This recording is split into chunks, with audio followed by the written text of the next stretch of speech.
Media. Maria, your line is now live. Hey, Kat, Maria Morales with Throwing Bows Podcast. How are you today? I'm good. How are you doing? Pretty good. So just a really quick question for you. You're ranked, you're coming into this fight heavily favored. Tell me why this isn't incredibly dangerous for you going up against an unranked fighter in this fight. I mean, fights can go any way, any day.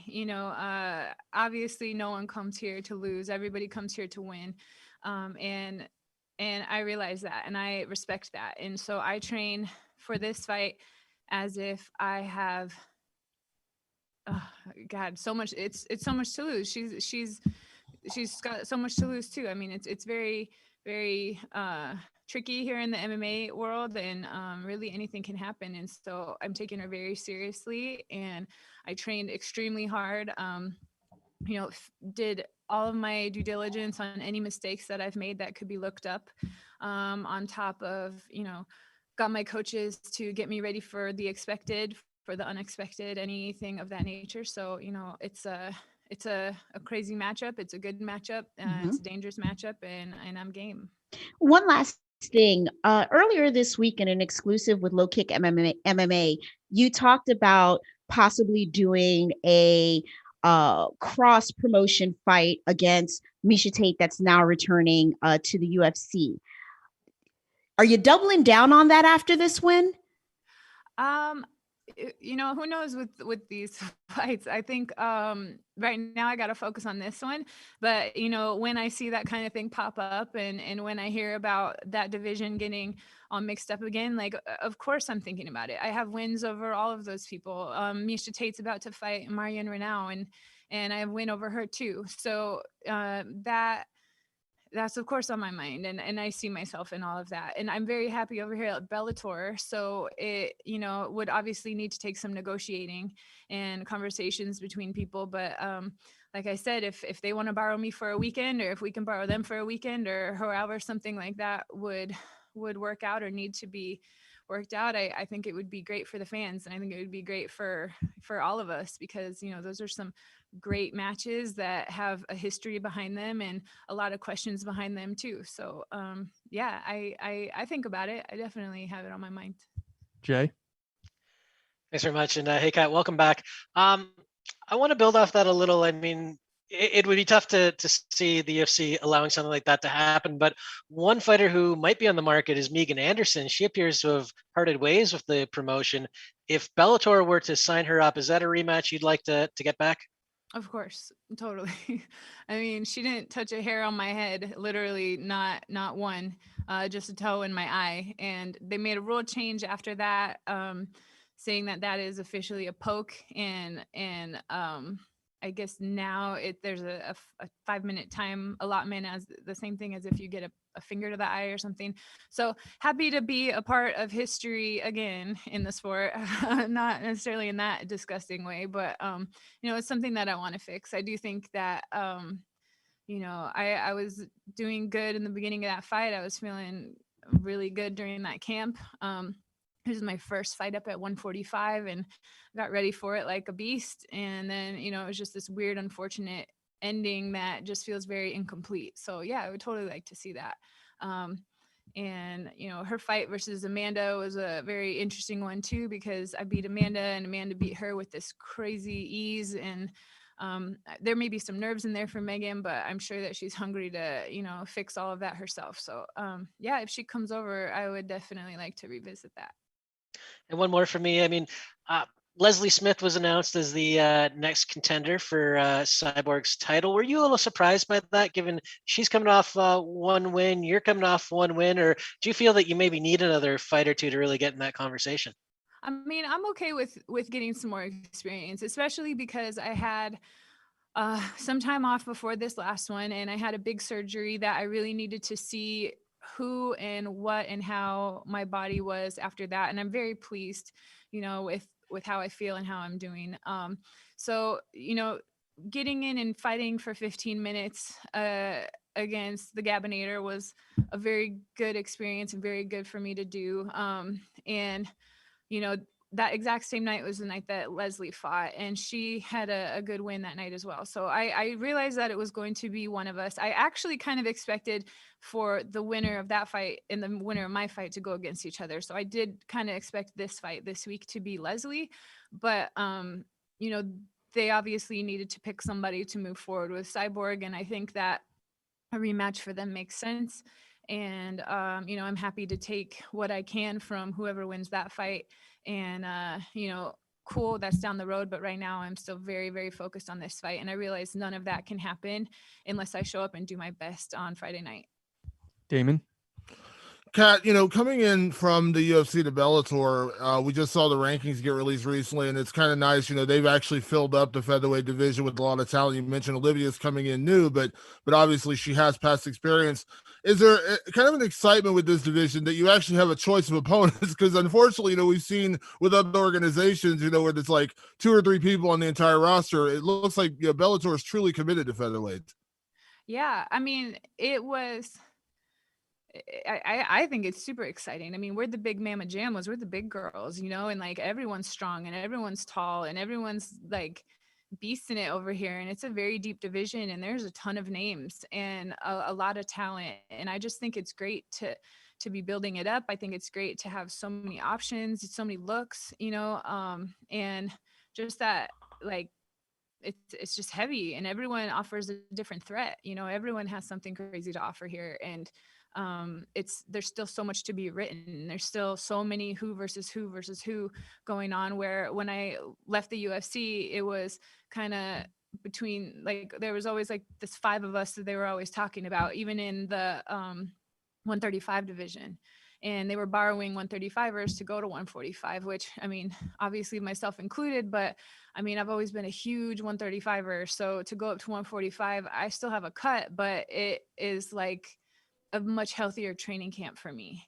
So, you know, I'm happy to be here. I'm happy to see all these girls. Like, I have this like camaraderie that I can't really fully have because all of us want to beat each other up. So it's a very strange respect to have for everybody, but at the same time, like, I'm excited that we're all doing this together. And I know rematches are always fun, especially when you get a chance to avenge a past loss, especially that weird situation with Megan Anderson, which, you know, a lot of people don't really consider a loss, but you know what I mean. But I'm curious, I don't want to keep harping on the same subject, but I'm curious with the Miesha Tate thing, because you have a knockout win over her. What is it about that one that interests you? Is it just because the controversy, like she said, that she thought it was an early stoppage, or what was it that makes you want to revisit that? I mean, we don't have the best blood between us. I mean, there's some history there that'll probably make us never want to go get beers. But we a couple years ago, let's see, a couple years ago, I got asked by ONE FC to do a super fight jiu-jitsu match against her.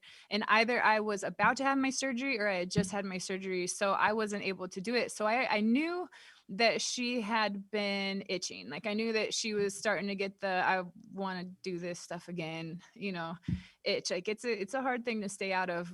MMA, fighting, training, the camp, like all of it. It's like this pain game. Like, you love it, but you hate it, and you keep coming back for more. So, you know, there's that. And then, you know, she had also said before in some some interviews that I'm the only person she would come back from to fight in MMA as well. Because she has that loss against me. And I know that there are some things that she had said as far as it being, I don't know, debatable, or she thought it was an early stoppage, or she thought something about a knee earlier in the fight that she was downed or illegal. But I mean, there's a lot of unanswered questions for her for that fight, apparently. And, you know, I felt great with how it went. I actually was proud of us because we put on a damn good fight, and we hit every type of martial art that can go into MMA. And, you know, so to hear that she had any kind of bitterness about it was a bummer, but that, you know, also means that she's a competitor, you know, and she, you know, would want to fix something like that. So, you know, I'd give her that. And I would like to see what happens too. I mean, time is this wonderful thing between fights. And I've learned a ton. She's learned a ton. She's had breaks. I've had breaks, you know, and how cool. Like, we were the first fight or the second fight in UFC history. We're the first women that got fight of the night ever. I was the first person first woman to TKO somebody. I was the first mom in the UFC. Like, there's so much history to that fight. There's Hall of Fame stuff in that fight. Like, how great to see it again and see what happens however many years later, you know. We'll take a couple more here. Will? Hey, Kat, thank you for joining us today. Sure. Will from the Fight Gods podcast. Looking back at your career, I see that there have been several times where you had kind of longer layoffs. It seemed like in 2018, you were back and you're going to be fighting a lot, but then we hit the pandemic. Is the weight cut not being as great helping you out, not sustaining so many injuries, training?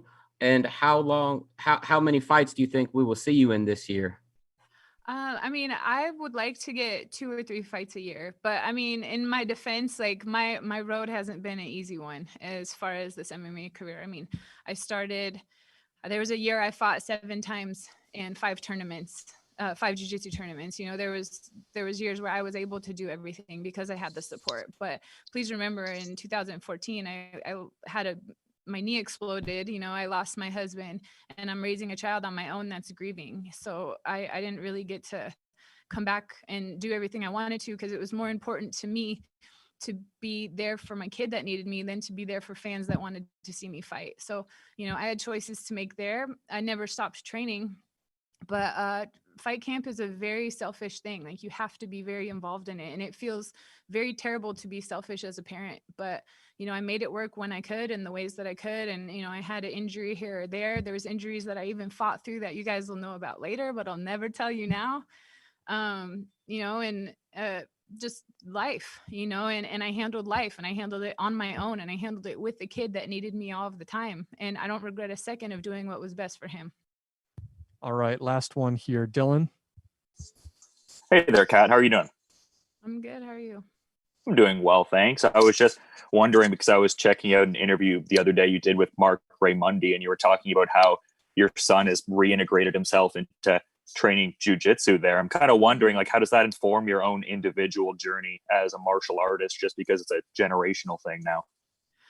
I mean, I love it. And I love that he loves it because of what it's offered me is so much, like it's this outlet with consequences, you know, and you get to sweat and you get to work hard and you get to meet so many people through it. And he moves just like me. Even at his age, he's a better athlete than I was. Like, it took me 10,000 times at a move that it takes him 10 to get it perfect, you know? And, he's very creative, and you know, we're super close. So be able to bond over this, and him ask me questions and me have the answers, like, feels so good. And on top of it, like, where we came from and the lineage of how we've gotten there, you know, it's quite a hard story. So for it to have this like positive outcome in this positive area where we get to feel good and connect over it and like remember things and like still use stuff that we got from before to use now, like it feels really special. And I'm super happy to have it with my son, and whatever he decides to do with it, you know, is up to him, and I'm going to support him no matter what. But it is very cool to bond with him. And I got my brown belt the other day, and I made sure that he was my first match. We had a match. As soon as it was tied around my waist, I went over and he put on his, and we had to go, just because I want that belt to begin with him, you know, just has all of this has started. So it's cool, and I'm really happy. All right. Thanks a lot for the time today, Kat. Good luck on Friday. Thank you.